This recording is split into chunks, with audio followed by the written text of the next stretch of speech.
3절에서 11절 말씀까지입니다.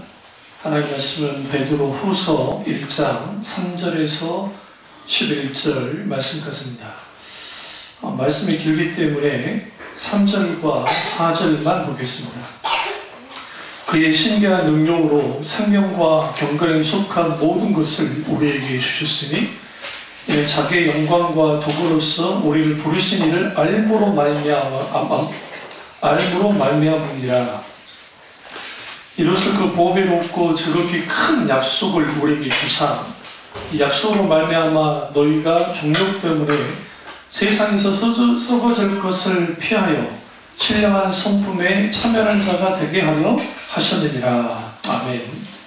말씀 제목은 하나님의 성품에 참여하는 사람입니다. 하나님의 성품에 참여하는 사람입니다. 오늘 베드로후서는 우리가 베드로가 썼습니다. 베드로 전서는 초대교회 성도들이 극복해야 될 외적인 문제, 특별히 핍박과 고난에 대해서 다루고 있고요. 그 다음에 베드로후서는 교회 안에 들어온 내부의 적, 특별히 거짓 선생들에 대한 경고를 하고 있습니다. 그 이유는 뭐냐면 예수님의 재림이 늦어지자 거짓 선생들이 예수님의 재림이 없다고 주장합니다. 예수님의 재림이 없으니 예수님의 하나님의 심판도 없을 것이고, 그러니까 마냥 세상에서 즐기며 살자고 이제 그렇게 꼬드겼습니다. 그러자 사도 베드로가 예수 그리스도의 재림은 반드시 있음을 선포합니다. 그리고 우리 신자들에게 재림을 소망하면서 거룩한 하나님의 백성의 삶을 살아라고 권면하고 있습니다. 사람의 고귀함은 어디에 있을까요? 좋은 가문에 태어난 겁니까? 공부를 많이 해서 좋은 대학을 나오면 그 사람이 고귀한 겁니까? 때로는 출세하고 돈이 많고 하면 그 사람이 고귀한 겁니까? 사실 대한항공 일과 보시면 그들이 돈이 많기 때문에 사람 대우 받은 것이지 그들의 인격이 그렇게 좋아서 고매해서 사람 대우 받은 게 아닙니다. 사람의 고귀함은 세상은 보이지 않는 권력, 그 다음에 돈, 그리고 명예, 그런 것을 통해서 사람이 고귀하다, 고귀하지 않다라고 결정짓니다. 그러나 교회 안에 들어온 순간 그 사람의 왕이 된, 그 사람의 대통령이 된, 그 사람의 정치인이 된, 그 사람의 부자이든 가난한 사람이든 그런 사람은 상관없이 그들은 하나님 앞에 나왔고, 그리고 그들은 하나님의 형상대로 창조되어졌기 때문에 그 사람 자체가 고귀한 존재라고 분명하게 말하고 있습니다. 왜 그러냐면 하나님의 성품에 하나님의 형상대로 창조됐기 때문이었습니다. 아담과 하와가 타락하기 전까지 인간은 완전한 성품을, 완전한 하나님의 형상을 닮은 사람이었습니다. 그들이 죄를 지음을 통해서 하나님의 성품이 변질되어지고 하나님의 성품으로부터 이탈되기 시작했습니다. 그로 되어진 게 뭐냐면 하나님의 성품이 이제는 인간들에게 아주 없진 않지만 어느 정도 부분적으로 남아있지만 그 성품이 무너져 버린 거예요. 이 부분에 대해서 사도 베드로가 이제 우리는 너희가 정욕 때문에 세상에서 썩어질 것을 피하여 신령한 성품, 신성한 성품 혹은 하나님의 성품에 참여해야 된다라고 말합니다. 하나님의 형상으로 지음받은 우리는 이제는 예수 그리스도로 말미암아 중생에서 다시 태어났다고 한다면, 그리스도 안에서 새로운 피조물이 되어졌다고 한다면, 우리의 신앙에, 우리 인생에 있어서 추구해야 될 진정한 목표가 뭐냐? 하나님을 닮는 존재로 날마다 새로워지는 거예요. 다시 말하면 하나님의 성품에 참여하는 자가 되는 겁니다. 요즘 제가 이제 글들을 읽고 그 다음에 여러 강좌를 듣는데 그 대표적인 게 칭의와 성화, 김소연 박사님, 그 다음에 최덕선 교수님, 그리고 박영서 목사님, 그러한 분들의 이제 강좌를 쭉 듣고 있어요. 왜 신자는 변화되지 않는 것인가? 교회 안에서는 사람들이 그리스도인 같은데 교회 밖에만 나가면, 집으로 돌아가면, 직장으로 가면, 일생을 살면 세상 사람과 다를 바 없이 사랑하는 이유가 뭘까? 그래서 칭의의 남용이다, 믿음 지상주의 남용이다, 기타 등 그런 말들이 있습니다. 그 신학적인 것은 이제 제가 비전 트립 때 이제 제가 감독 오면 그때 시점으로 이제 다루도록 하겠습니다만은, 문제는 뭐냐면 예수 그리스도를 그렇게 오래 믿었는데 인격이 변화되지 않는 거예요. 삶이 변화되지 않는 거예요. 20년, 30년, 40년을 믿었는데. 그럼 예수님이 문제인 겁니까? 그 사람이 문제인 겁니까? 당연히 예수님 문제가 없겠죠. 그럼 그 사람이 왜 변화되지 않을까요? 단 한 번도 그들의 세계관이, 가치관이, 인생관이 바뀐 적이 없었어요. 다시 말하면 예수님 믿기 전에 가지고 있던 생각, 사상, 그리고 그들이 추구했던 가치관들이 그대로 그냥 뭐만 바뀐 거냐면 그냥 소위 말 예수 믿는다고 하는 겉옷만 입어버린 거예요. 그 속 사람이 변화되지 않는 겁니다. 오늘 사도 베드로가 우리에게 경고 혹은 권면하면서 뭐라고 하느냐, 너희는 마땅히 하나님의 성품에 참여해야 된다라고 말합니다. 그러면 이것은 어떻게 시작되어지느냐? 3절 후반절에 보면 우리를 부르신 이를 알므로 말미암음이라. 여기서 중요한 게 경공과 경건에 속한 모든 것을 우리에게 주셨다. 경건과 생명이 우리에게 주셨는데 그저 어떻게 가능하느냐? 우리를 부르시는 분을 알아야 된다. 아는 것으로부터 시작되어진다. 주님을 알아야 돼. 예수 그리스도 그걸 알아야 돼. 하나님을 알아야 돼. 인격적인 하나님을 경험하여 알아야 돼. 이 부분이 되지 않으면 우리 가운데 무슨 일이 벌어지기 시작하냐면, 나는 내 성품 그대로, 내 기질 그대로, 세상 말하면 내 꼬라지 그대로 산다고요. 바뀌어지질 않아요. 심리학에서는 사람의 성격을 바꿀 수 없다고 그렇게 봅니다. 누구보다 심리학 공부를 많이 했기 때문에. 근데 기독신앙에서는 사람의 성품은 변화야만 한다라고 가르칩니다. 이 두 개가 충돌하는 거예요. 이런 말 들어봤을 거예요.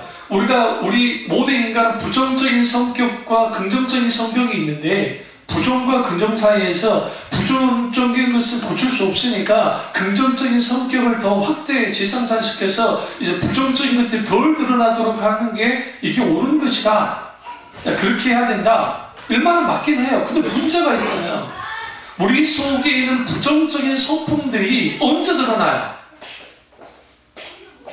대표적인 시험 들었을 때. 시험 들었을 때. 또 언제 드러나요? 힘들고 어려울 때. 관계에 문제가 생겼을 때. 기타 등등이 생겼을 때 우리의 부정적인 기질들이, 부정적인 성격이 드러나기 시작하고, 그것이 결국 무엇까지 가로막냐면 하나님과 나 사이의 관계를 가로막아버려요.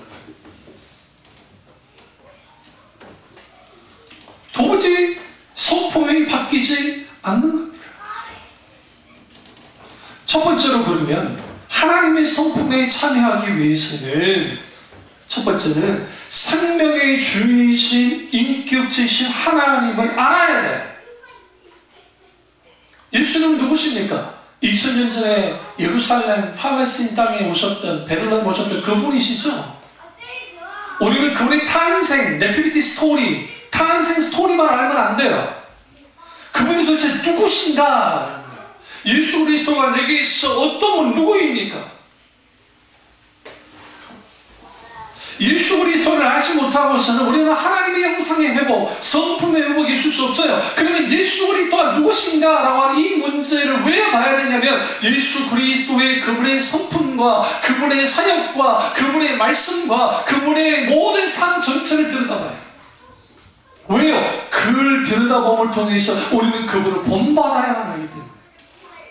그리스도의 장사한 분량에까지 자라나야 됩니다. 그리스도인. 우리의 신앙의 목표는 그거예요. 단순히 예수 믿고 복 받고 천국 간다고 하는 소위 말하는 신앙의 도식만을 따라가는 게 아니에요. 그게 굉장히 중요합니다. 근데 문제는 뭐냐면 예수 믿고 복 받고 천국 간다 그 말 자체는 틀린 말이 아니에요. 근데 문제는 그 복이 뭐냐고요 도대체. 한국교회는 그 복을 세상의 물질적인 축복, 성공하는 것, 그것이 복이라고 여깁니다. 아니요. 성경에서는 뭐냐, 하나님 그분을 믿는 것 자체, 구원받는 것 자체가 복이라고 합니다.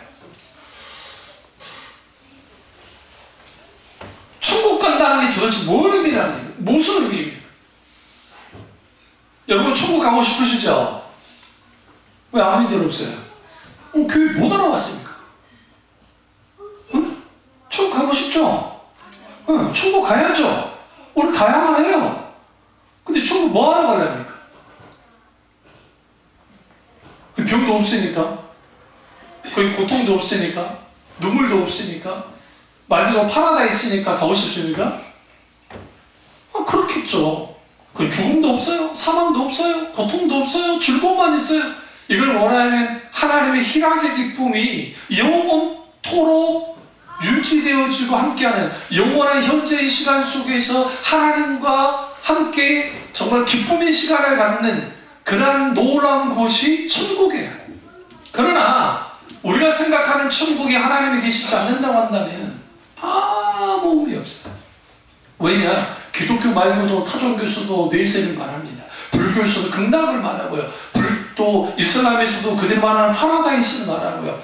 도교에서도 무릉도원에 대해서 말하고요. 옥황상제가 있는 그런 무릉도원, 그리고 그 외에도 소위 말하는 세상 종교는 그들이 말하는 내세에 대해서 만납니다.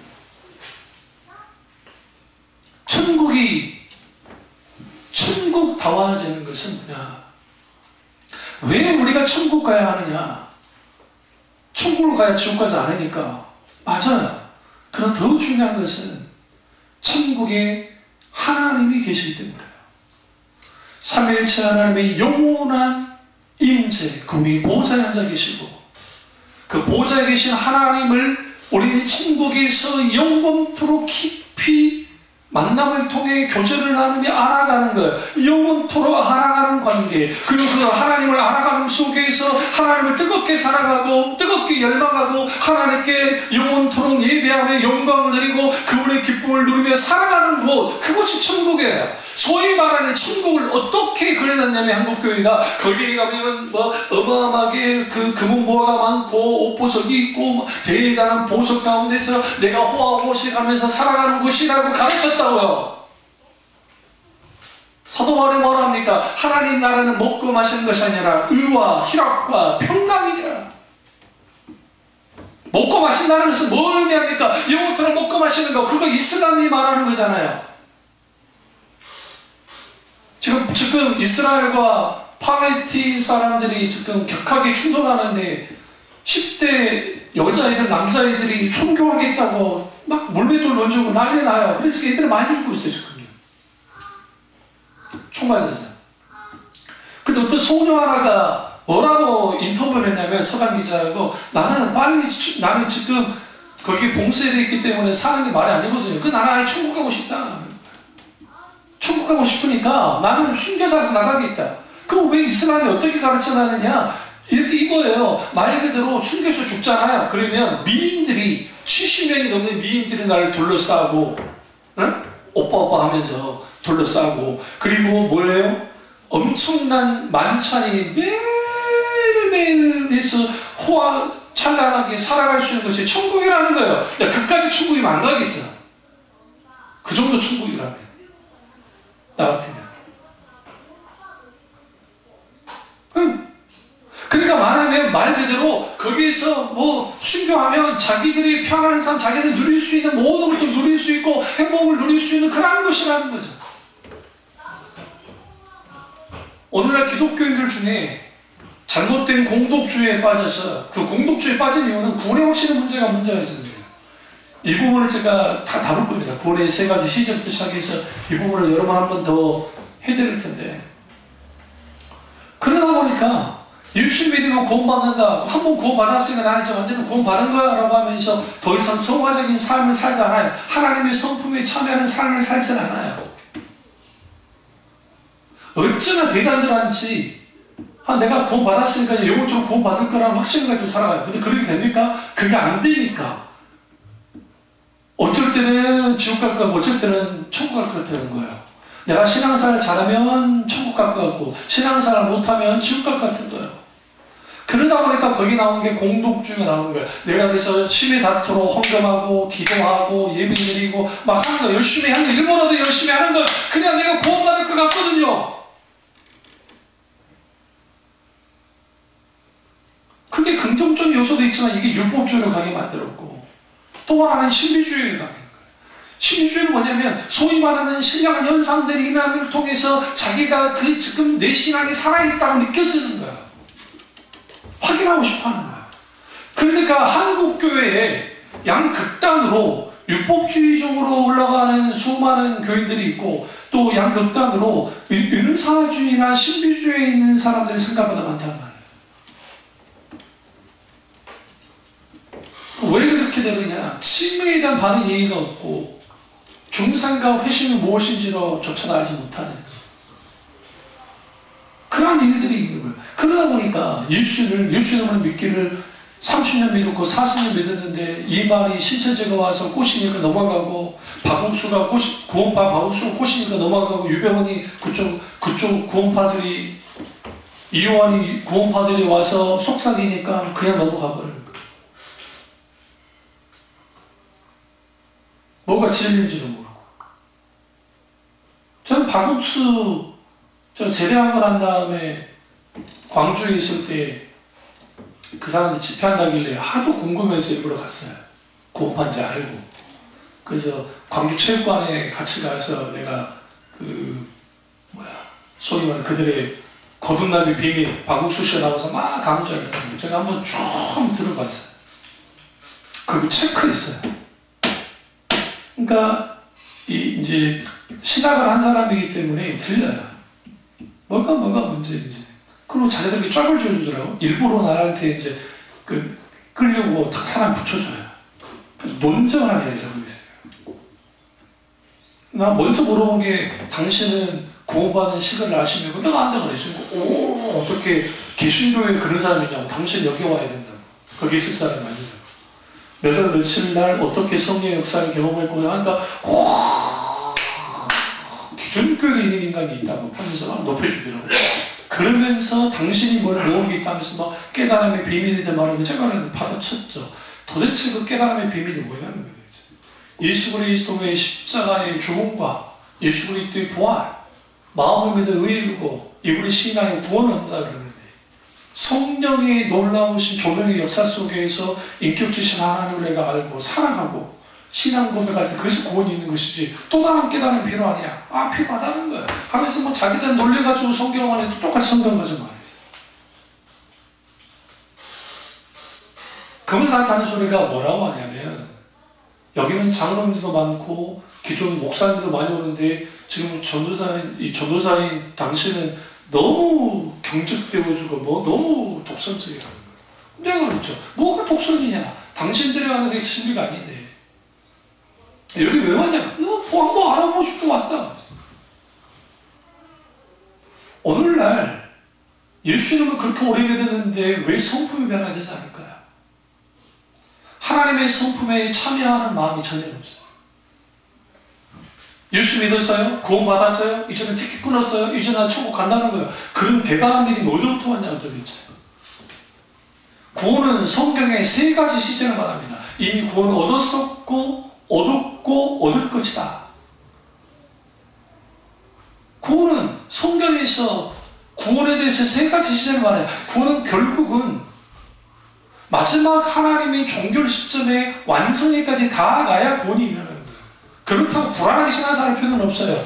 주님 우리에게 구원의 확신을 주셨고 주님의 교회를 통해서 끝까지 선택한 자, 주님의 택정한 자를 버리지 않으시는 하나님이시고 붙드신 건 분명해요.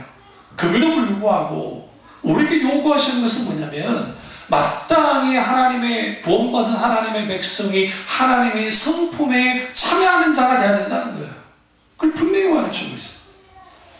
그것이 가능하려면 하나님을 알아야 됩니다. 요한복음 17장 3절에 유일하신 참 하나님과 그의 보내신 자 예수 그리스도를 아는 것이 뭐라고요? 영생이라지.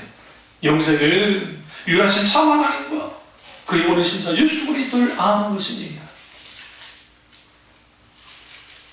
알아야 돼요, 주님을. 예수 그리스도 그분을 알아야 되고 인격체신 하나님을 알아야 돼요. 그럼 여기서 하나님을 안다는 게 뭡니까? 늘 말씀드리지만 이것은 정보로서 아는 게 아니에요. 이거는 뭐냐? 경험을 통해서 하는 거예요. 관계를 통해서 하는 거예요. 다시 말하면 우리의 성품이 변화되어지려면 날마다 주님과의 인격적인 만남이 있어야 됩니다. 우리 뭘 위해서 기도하는 겁니까? 무엇을 우리가 말씀을 보는 겁니까?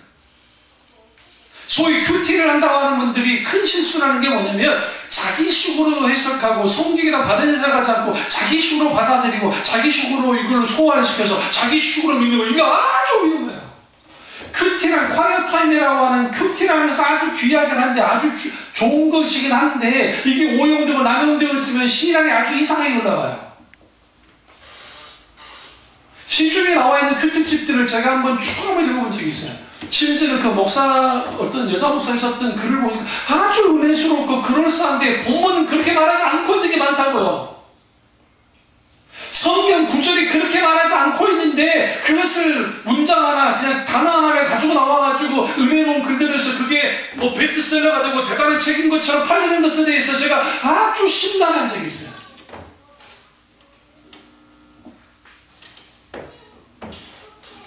우리는 신앙생활 할 때 하나님의 말씀을 깊이 깨달아 알아야 돼요.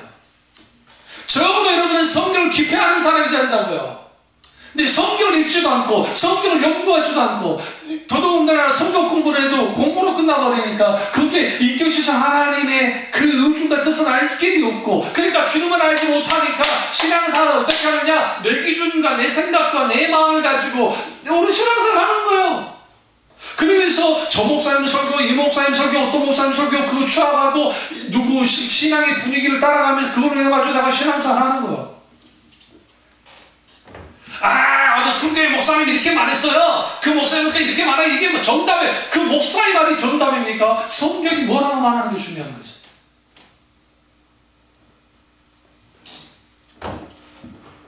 하나님을 알아야 돼.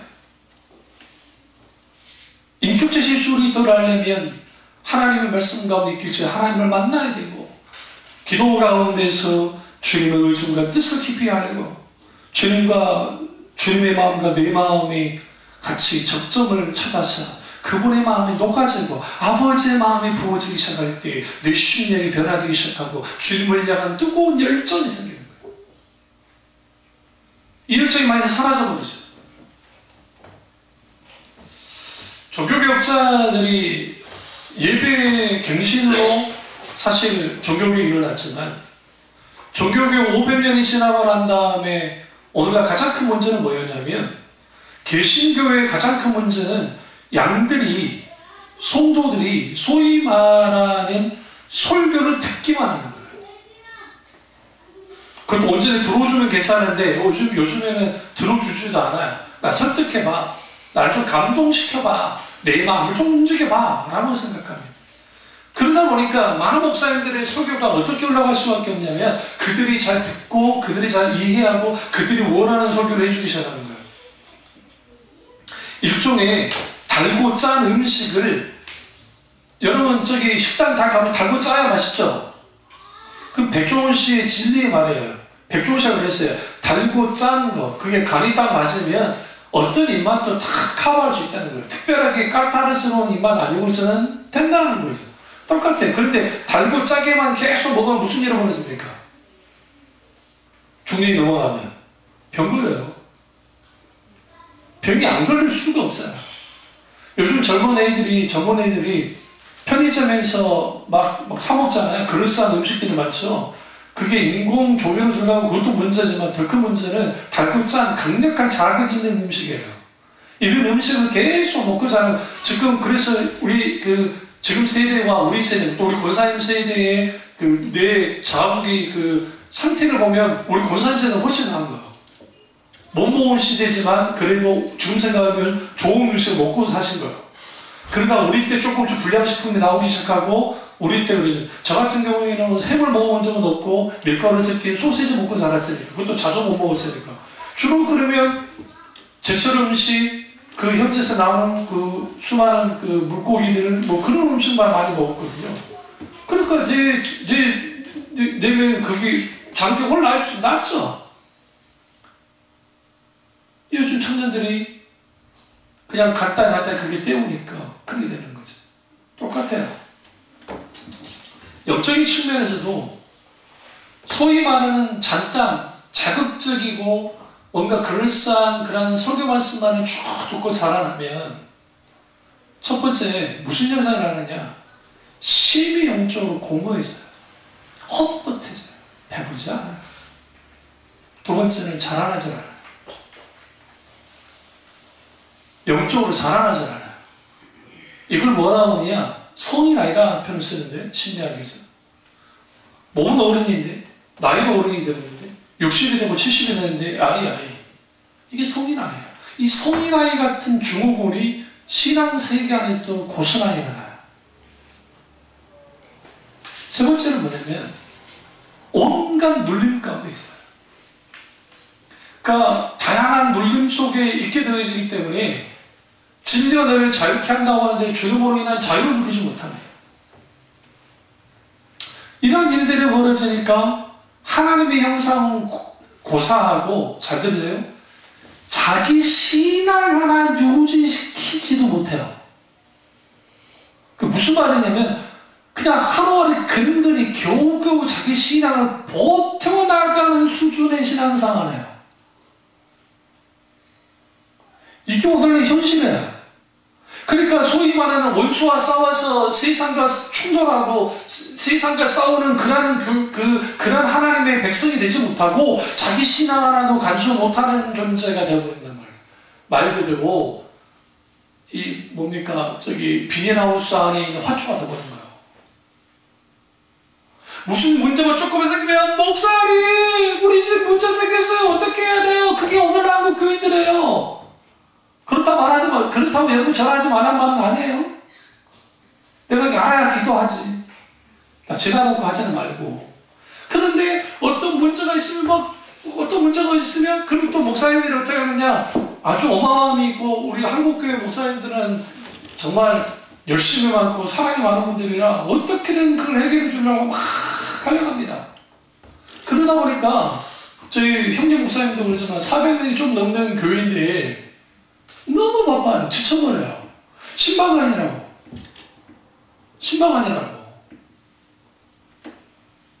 언제 성경 보고 언제 성경을 연구하겠어요? 생각해보세요. 언제 기도하겠어요? 언제 건강한 돌보기 있냐고요? 그게 현실이에요. 그러다 보니까 이 세상에서 애들 중에 가장 불행한 애들은 뭐냐면, 엄마가 음식을 못하는 애들이에요. 불행해. 애들은 맛있는 음식을 먹어본 적이 없어. 그리고 다 맛있어. 다점을 다 맛있다고 생각해. 근데 진짜 음식 잘하는 사람 음식을 먹으면 우와 이럴 때가 있어. 우와. 부단히 노력해야 된다. 음식 늘어나는 거, 음식 솜씨가 하루아침 늘어납니까? 그렇지 않아요. 먹어봐야 알잖아요. 그러니까 대부분이 음식 잘하는 엄마 밑에 있는 애들이 왜 음식을 또 잘하게 되냐면 그 음식 맛을 기억해요. 그 맛을 기억하기 때문에 적어도 그 맛 그대로 만들지 못하더라도 어느 정도 그 맛을 구현해내요. 그러니까 음식을 하는 거예요. 그런데 이런 말하면 우리 어머니가 우리 형수님 음식을 정말 맛없다 그러는데 그 형수가 음식을 못하는 게 아니라 그 형수 어머니, 친정어머니 음식이 없으세요. 그러니까 우리 광주 형이 식사할 때 거기다 밥을 먹지 않고 우리 어머니한테 가고 그냥 삼식이가 돼가지고 명절 때 해달라 그런다고요. 나한테 그러죠. 죽겠다. 맨날 먹으러 그렇게 해서.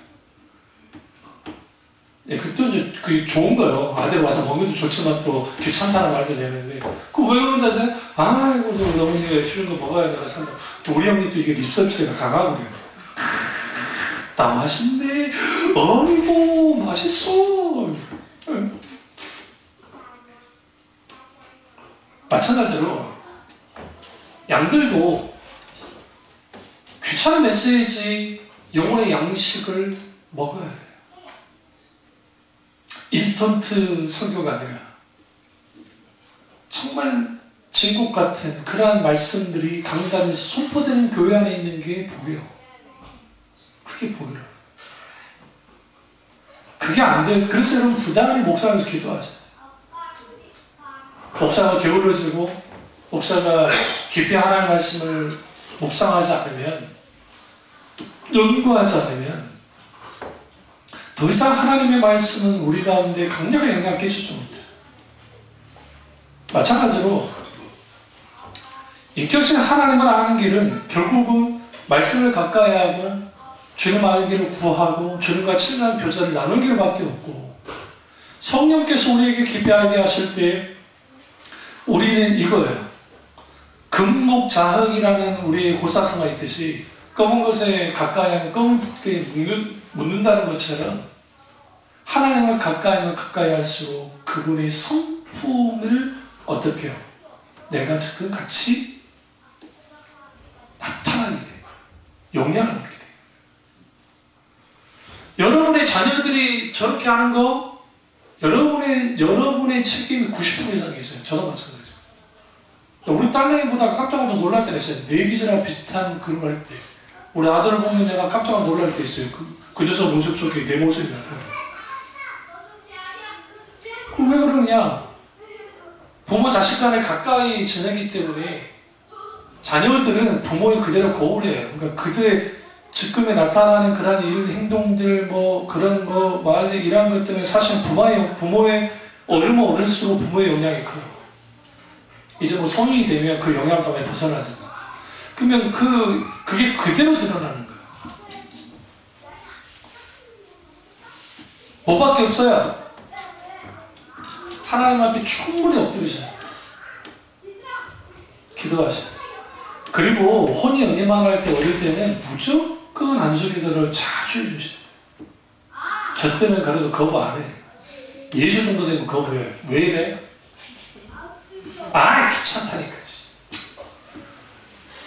예수가 잘 때 가서 기도해 줘야 돼. 주여, 아주 예쁩니다. 복 주시옵소서. 우리가 이런 하나님 아는 거, 그것은 그냥 자동적으로 알아서지 않아요. 다시 말하면 목사님의 설교를 통해서 아는 것도 있겠고 성경 말씀 읽다가 깨달은 것도 있겠죠. 그런데 여러분, 직접적으로 1대1로 하나님과의 개인적이고도 실제적이고 사실적으로 인격적인 하나님을 만나서 아는 것이 있어야 그때부터 뭐가 시작되어지느냐, 하나님의 성품에 참여할 수 있는 이제는 문이 열리는 거예요. 문이 열리는 거예요. 그래야 거기에서 하나님의 형상을 담게 되죠. 하나님의 성품에 참여하게 되죠. 일수그리스도를 담게 되죠. 일수그리스도의 장성한 분량에 이르기까지 자라나게 되는 거예요. 여기서 하나 중요한 것은 구원받은 사람은 하나님의 성품을 받은 사람입니다. 여러분의 성품 중에 아주 좋은 성품이 있고 각기 우리의 아크리스건이 되어지는 그러한 성품들을 갖고 있습니다. 이 세상에 아무리 유한 성품을 갖고 있어도, 아무리 호인이라고 불러줘도 그 사람들의 아픈 아크리스건을 건드리면 무슨 일을 폭발합니다. 폭발합니다. 성품은 저희 광주 형이 성품이 좋아요. 근데 허언증이 있어. 병이 허언증이. 기고파라 다 해줄게요. 뭔가 아시죠? 이것도 해줄게요, 저것도 해줄게요. 이거 주워 못 담아. 사람이 너무 좋으니까 뭘 못해요? 거절을 잘 못하니까 그러니까 사람들이 오해하는 거예요. 저는 성격이 완전 달라요. 우리나라. 저는 허언증 자체가 없어요. 저는 안 되면 안 돼. 뭐 혼이나 얘한테 해줄게 하면 해줘야 돼요. 내가 해주만 하면 해준다는 거지. 그게 안 되면 안 돼. 안 되는 거야. 그건 안 되는 거지. 그건 난 못한다. 안 돼. 그건 해준다고 하면 나는 무조건. 그러니까 그게 어린 아이와 약속을 할 자는 저는 무조건 해줘요. 그 대신 부드러움이 좀 적지. 우리 엄마 굉장히 부드러워. 그러니까 누가 좋아해? 우리 권사님처럼 연세는 분들이 아주 녹아요. 잘생긴 얼굴에 미소 지으면서 엉겨가지고 막 해주면 아주 권사님들이 막 이제 은혜 받는다고. 설교를 은혜 받는 게 아니라 스킨십으로 은혜를 받는 거지. 스킨십으로. 그런 장단점들이 있어. 장단점. 그냥 그런 단순한 성품이 아니라 예수 그리스도를 믿는 사람들 속에 우리 속에 있는 경건과 그리고 생명이 우리 가운데 넘쳐나고 이게 나타나면 결국은 예수 그리스도의 성품이 내게 어떻게 이식되어져요. 영향받아요. 재밌는 게 한 교회가 있잖아요. 그 교회의 70% 80%가 담임 목사의 영향 가운데 들어오고 나머지 20%는 절대 안 들어가요. 그러니까 어느 교회이든 20% 정도는 영적 영향권 안에 들어오지 않고 그 다음에 대부분의 교회는 80%도 높은 거예요. 한 60% 정도가 그렇게 되는 거예요. 나머지는 이제 중간에 이것도 아니고 저것도 아니고 애매한 상태에 있는 사람 그리고 아예 이제 들어오지 못하는 사람들이 있어요. 근데 이제 문제는 뭐냐면 신앙의 세계 안에 딱 들어왔을 때에 어떤 장로님은 아주 성품이 좋으신 장로님이 계시고 어떤 분은 아주 성격이 모난 장로님이 계실 때 그 신앙은 어떻게 자랄까요?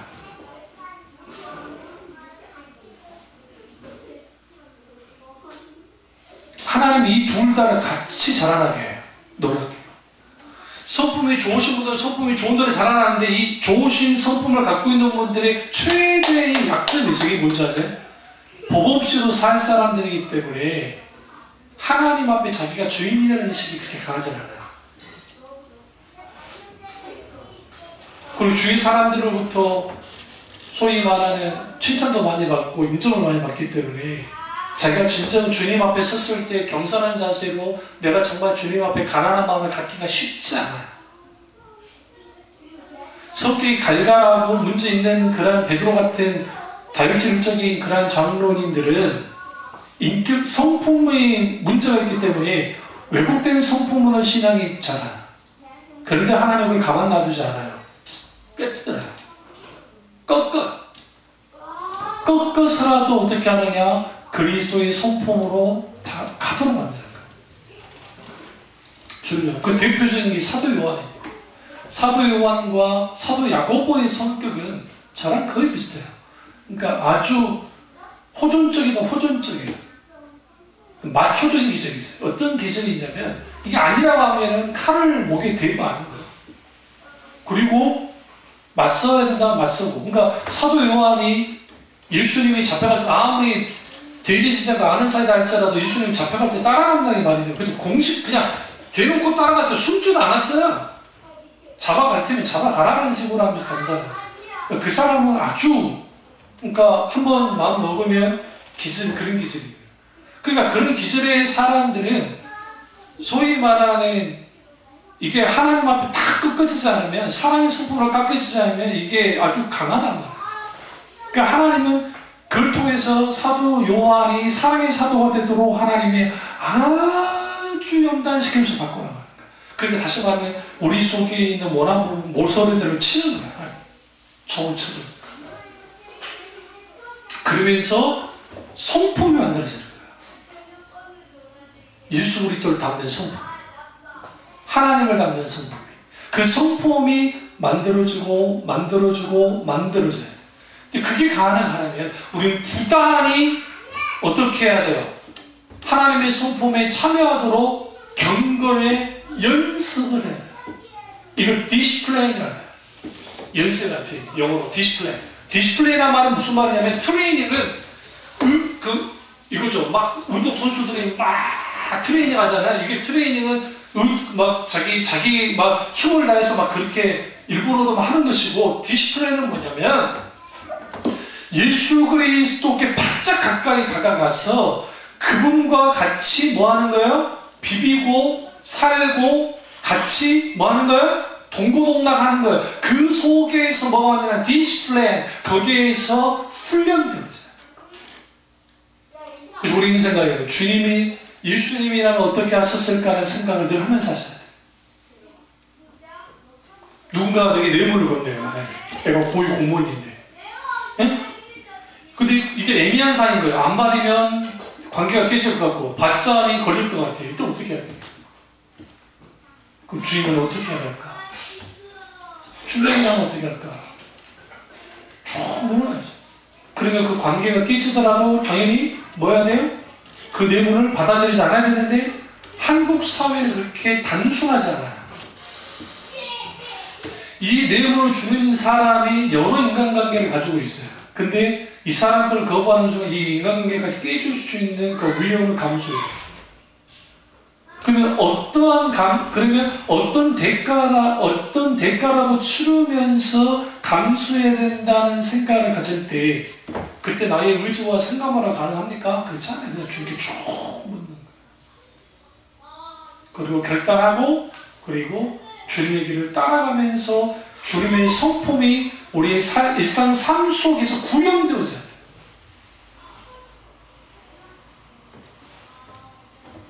그러니까 우리 엄마들, 특별히 엄마들,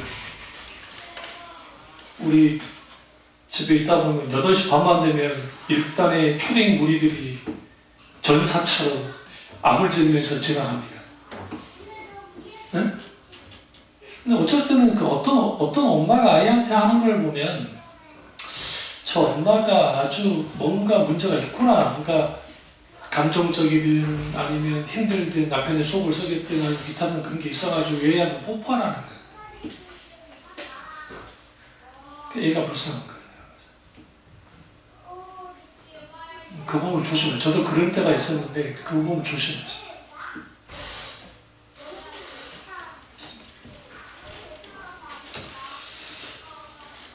그리고 우리가 이제 시대의 하나님의 성품에 참여하려면 5절을 가보시면, 그러므로 너희가 더욱 힘써, 여기서 중요한 게 더욱 힘써야 중요해요.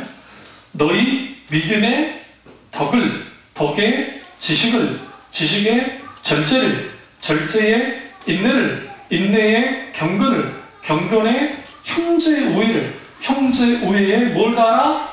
사랑을 달아. 그럼 여기서 우리가 한번 보세요. 지금 8가지 하나님의 성품의 덕목이 나오는데, 이 덕목이 있는데, 더욱 힘써 라는 표현, 여기서 말하는 더욱 힘써는 단순히 뭐 힘쓴다 그 정도의 말이 아니에요. 여기서 더욱 힘쓰는 열심히 적극적으로, 그러니까 이걸 뭐하냐면 마치 치열한 영적 전쟁터에 있듯이 그 전쟁터에 있는 것 같은 그런 상태를 뜻해요. 치열해야 되는, 우리는 치열할 만큼 믿음의 덕의 인내에 막 그렇게 절제로 가는, 그것이 우리는 치열함이 있어야 돼요. 신앙생활에 하나님의 성품의 치열함을 오늘날 교인들이 잃어버렸어요. 은혜를 오용했는데 은혜 가운데 하죠. 에이, 은혜 속에 합시다. 부정하고 불의한 일이 있어도 은혜 가운데 넘어갑시다. 그 은혜가 아니에요. 그건 은혜의 양육이지. 그러면 여기에서 너희 믿음에, 우리가 예수를 믿었어요? 구원받은 백성은 다 하나님의 성품이 주어졌다고 그랬죠. 우리는 하나님의 성품이 있는 사람이에요. 근데 중요한 게 있어요. 그 성품이 있다고 그 성품이 자동적으로 자라나지 않는다고요. 이번에 우리 집이 이제 그 창가에 있다가 이제 다시 심었어요. 고추 뭐 심고, 깻잎도 심고, 그리고 이제 잘 자라는 그 방울토마토도 심었는데, 기분 나쁘게 이전에 뿌렸던 부추가 올라오기 시작해요. 다 뽑았어요. 그 기나긴 겨울 그렇게 추웠는데도 안 죽으시고, 그러니까 그쪽 방울토마토는 이제 한물 간 거예요. 그것도 이제 한물로 다 뺏어 먹을 거잖아요. 그래도 내가 정말 이게 이 녀석들이 그래도 생명력이 좋다고 내일 놔뒀어요. 그래, 어디만큼 잘하는가 보자 보고. 그리고 단종을 딱 봤더니 뭐 하나 싹이 하나 올라오는데, 예전에는 그냥 장난으로 콩 하나 심었거든요. 콩. 예전 말씀드렸죠. 콩 심었는데, 그 콩님께서 또 이파리를 내시할 때 올라오시네요. 그거 아무리 잘 키워봤자 이거 콩 잘 나오진 않아요. 근데 그걸 뽑을 수가 없더라. 왜 뽑을 수가 없었냐면, 이 생명. 그러면 그 부추와 그 콩이 그냥 나왔습니까? 아니에요. 우리 그거 심기 전에 먼저 거름 줬고요. 그리고 물을 계속 줬습니다. 누군가 갖고 주니까 자라는 거죠.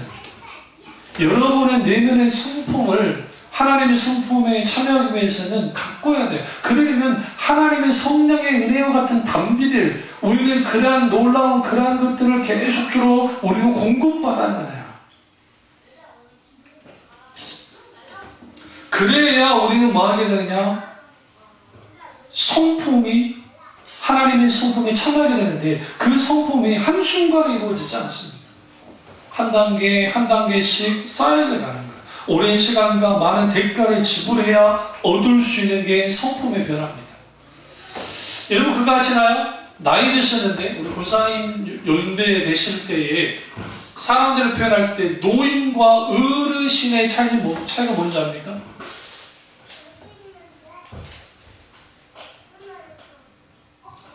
노인은 나이만 먹어가지고, 나이만 먹고 인격의 성숙함이 없는 사람은 노인이에요. 노인들 많이 봅니다. 지하철 같은데 제가 버스 한번 탔었는데 어떤 할아버지 하나 나오더니 자리도 있어요. 근데 어떤 청년 하나한테, 야, 이 새끼야, 일어나! 어린 놈의 새끼가 왜 앉아있냐? 하면서, 일어나! 다 자리 있는데, 근데. 내가 앉아져 있다.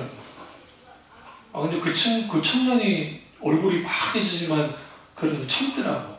혹시라도 저 녀석이 잘하고나한테 해꾸자면 일단 저 녀석이 때리지는 못하게 막아야 되겠다는 그 생각을 했거든요. 근데 때리진 않고 얼굴 빨개져야 되니까 다 가버리더라고요. 그런 사람들이 노인이에요.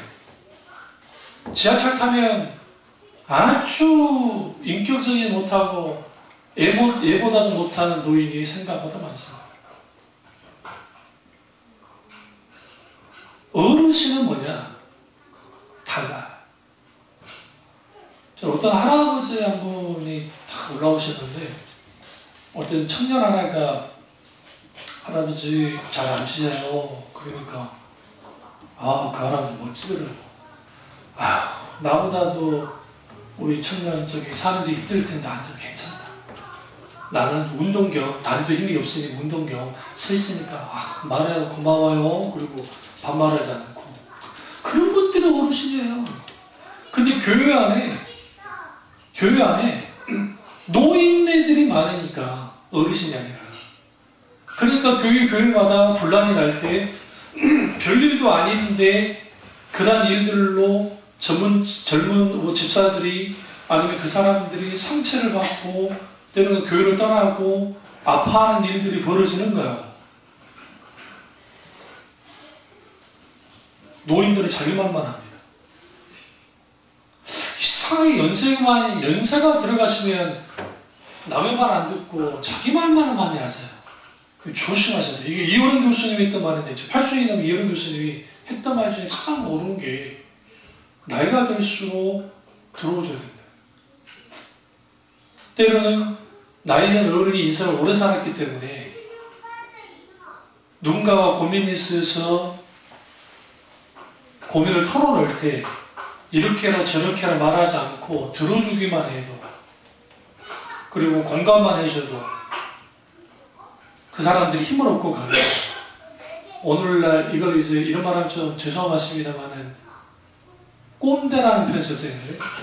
꼰대가 되면 자기가 이상하게 이게 교수 사회, 그 다음에 또 저기 목사 사회도 마찬가지고, 이 보수적인 사회는 꼰대들의 생각보다 굉장히 자기 생각이 맞춰. 그게 성품으로 드러나지를 못하면, 성품으로 그러니까 하나님의 성품에 참여하는 자들이 되면 교회 안에 있는 분들이 상당 부분 어른이 될 거예요.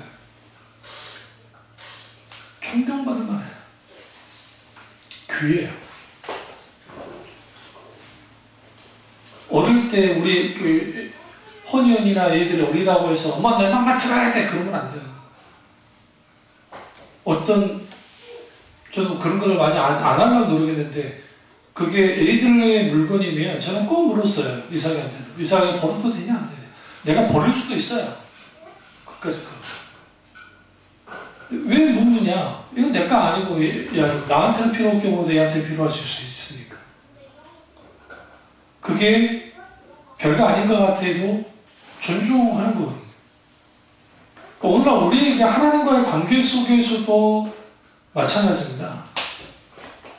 하나님의 성품이 우리 가운데 부어질 때 그 성품이 이제는 영향력을 갖게 되고 그 성품이 능력을 갖게 됩니다.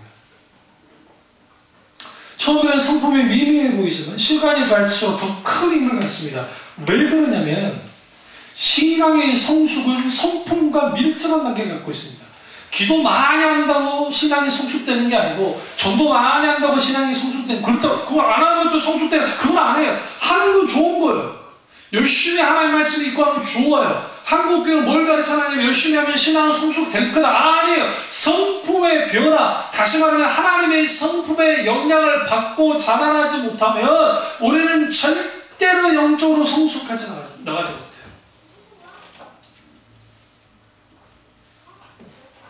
그러면 이런 성품의 변화 혹은 영적인 성숙은 어떻게 가능하느냐? 하나님 그분과 얼마나 자주 개인적이고 친밀한 시간을 많이 갖느냐에 따라 달라져요. 목사님 내가 바쁜데요. 그럼 바쁘니까 아이들을 케어하고 누군가를 가르쳐갈 때 그 짜투리 시간이든 어떤 시간이든 하나님의 생각할 수 있는 시간이 있다는 데면 그분을 찾고 그분과의 계속적인 어떤 그런 기도가 필요해요. 주님을 찾는 시간 필요해요. 특별히 차로 운전하면서 어느 정도 시간을 많이 그런 시간을 갖는 분일수록 꼭 찬양을 듣든지 꼭 설교 CD를 듣든지 여러분이 전심을 다해서 듣지 않아도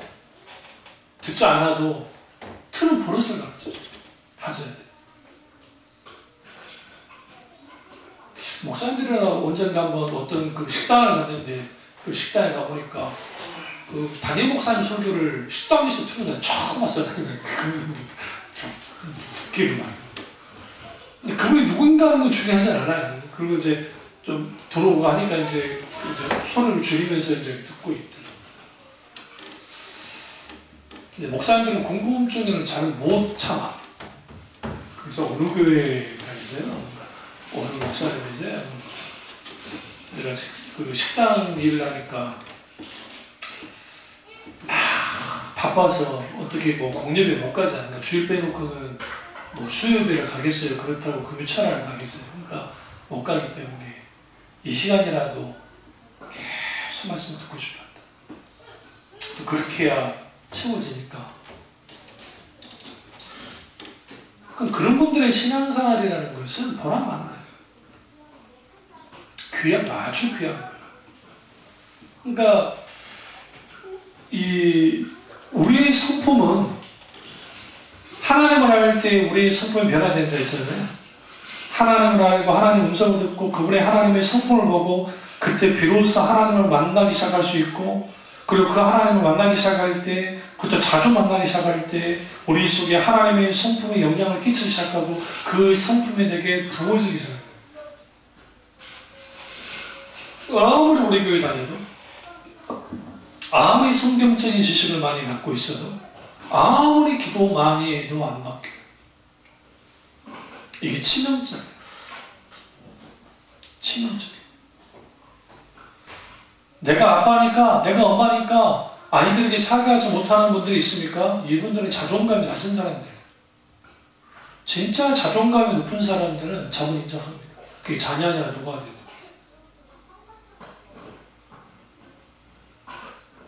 그러니까 잘못했다는 소리를 안 한다.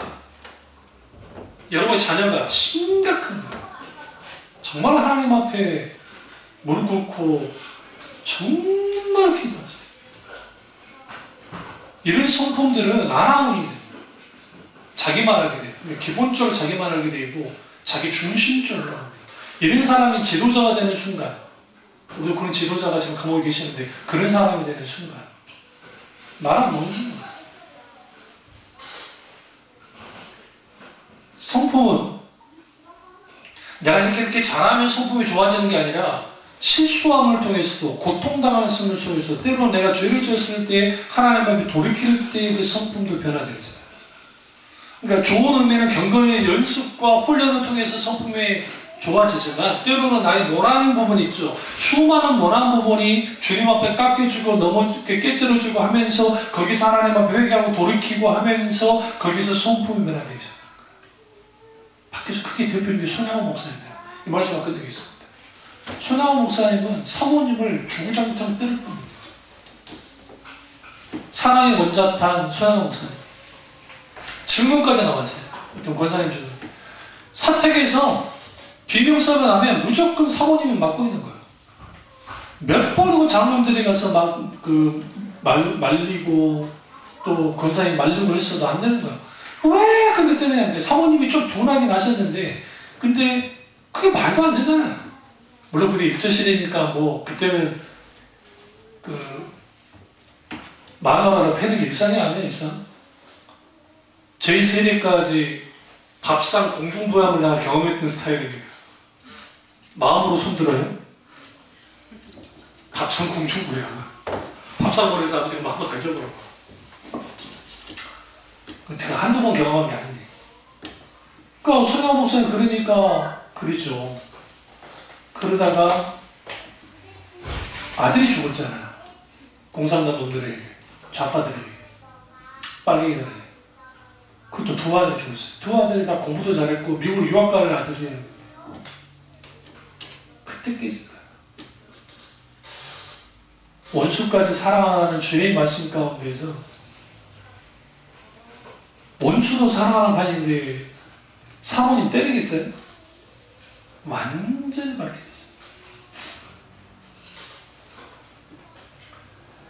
그러니까 하나님은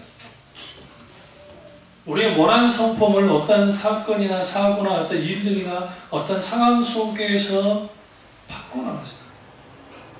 그러니까 지금 나의 성격이 모난 게 문제가 아니라 내 이 모난 성품을 하나님이 만지시고 다뤄주실 때 우리는 기꺼이 내 성품이 바뀌어지도록 어떤 대가를 치르서라도 하나님 앞에 내어드릴 것. 그리고 하나님의 성품에 참여하기를 원하는 일. 그런데 그 신의 성품에 참여할 때에 하나님의 성품에 참여하는 데 과정이 8가지. 믿음은 신앙의 출발점입니다. 덕은 이 헬라어로 아레테네인데 도덕적인 타고남입니다. 다음에 다 일일이 말씀드리겠습니다만, 그리고 지식은 통찰력 혹은 wisdom, 지혜, 분별력을 갖는 거예요. 그리고 절제는 말 그대로 아주 중요합니다. 그러니까 방종과 그리고 삶의 어떤, 우리가 먹는 것도 마찬가지예요. 여러분 먹는 거 이거 절제 못하는 거 그것도 죄일 수 있어요. 그래서 교육주의자들이나 그분들이 오늘날에는 먹방, 뭐 혼술, 뭐 혼밥 하면서 하는데 막 먹는 프로 막 많이 먹는 게 대세인데, 아니 먹는 게 뭐 문제입니까? 아니 근데 그게 탕식까지 가져가면 안 돼요. 소위 말하는 뭐라고 그러죠? 그 맛집만 찾아야 되는 사람도 있죠. 그 자체는 나쁜 게 아닌데, 근데 그 맛집을 가야만 행복을 누리고 그 맛집을 가야 내가 뭔가 삶에 막 그 환희가 돋는다. 그러면 이거는 우상이에요. 절제하죠. 그 외에도 컴퓨터 게임이라든지 아니면 기타 등 뭐 바둑 같은 거 아주 좋은 거잖아요. 근데 목사님들이 바둑에 미쳐가지고 혼이 난 경우가 많아요. 목사님들이 머리 쓰고 편하잖아요. 왠지 아세요? 그러니까 내 선배 목사님이 예전에 말씀드렸잖아요. 목회하다가 기원해가지고 바둑 두다가 수요 예배 때 목사님이 안 나타나는 거예요. 근데 우리 지금처럼 스마트폰도 이게 없을 때니까 연락 끝까지 목사님 사고 났다고 생각한 거야. 그래서 경찰에다 연락할까 말까 하는데 아직 연락을 하지 않고 어떻게 됐는가 했더니 11시 넘어가지고 살짝이 딱 들어오는데 사모님이 너무 빨리 말한 거예요. 저 어디 갔다 온다. 왜 그러냐고. 오늘 수요일인가 뭐냐 모르냐고. 교회 들어와서 예배 드려야 되는데 지금 목사님 없어가지고 목사님 지금 뭐 난리가 나. 덜컥 난 거니까. 사모님한테는 기원 갔다 말 못하겠고 일단 양천 리사 교회 가서 펑펑 울고 집에 있는 그 이렇게 비싸죠. 그 엄청난 비싼 그 바둑판 도끼로 깨문 거예요. 바둑을 다 버리고 그 하나님하고 울고 그 다음 주에 금요일날 교회로 바뀌길래 자신이 저기 고의성 다 했어. 제가 이랬습니다. 용서해달라. 다시는 바둑알을 쳐다보지 않겠다. 웬걸? 끝는데 3개월 걸렸대. 그인들의 머리가 검은돌, 하얀돌, 검은돌, 하얀돌 보이더래. 끊었는데도 더 하고 싶대. 이분이 아주 저기 실력이 좋았어요. 저희한테도 막 말할 때 그 바둑 정말 잘하시는 분이거든요. 그러니까 아마 중에도 좀 급수가 있는 아마였는데. 그러니까 그러한 것들이 절제가 아주 중요합니다. 애들한테도요, 뭐 사줄 때 내가 마음껏 사줄 수 있어도 어느 정도는 절제를 딱 시켜야 돼요. 무조건 사주는 게 좋은 게 아니에요. 애들한테 절제하는 것을 배우도록 해요. 그래야 이게 안 된다 할 때 안 되는 것을 알고 통제하지. 그러지 않으면 그냥 브레이크하는 기관차가 되어버리죠. 다섯 번째 덕목은 인내입니다. 인내는 아주 중요하죠. 왜냐하면 이건 단순히 참고 기다리는 게 아니고 내면이 강해지고 성숙해지는 게 인내와 관계가 있고, 그 다음에 경건이에요. 이 경건은 하나님의 뜻대로 행하고 헌신하는 성품에 참여할 때 생기는 것이고, 형제의 우애입니다. 이 우리 형제는 피를 나는 형제뿐만 아니라 교회 공동체고요. 그리고 사랑인데 이 사랑이 덕목 중에 으뜸입니다. 이 사랑이 다 지통이죠. 그래서 믿음으로 시작한 성품의 덕목과 그 다음에 마지막 사랑이라고 하는 성품의 덕목이 딱 받쳐줘요. 그렇게 되어지면 무슨 일이 벌어지느냐? 우리의 성품이 진정으로 변하게 됩니다. 이런 노란 하나님의 은혜가 저와 여러분께 주시기를 축원합니다. 기도하겠습니다. 기도하실 때 하나님의 성품에 참여하는 우리가 되게 달라고 기도하겠습니다.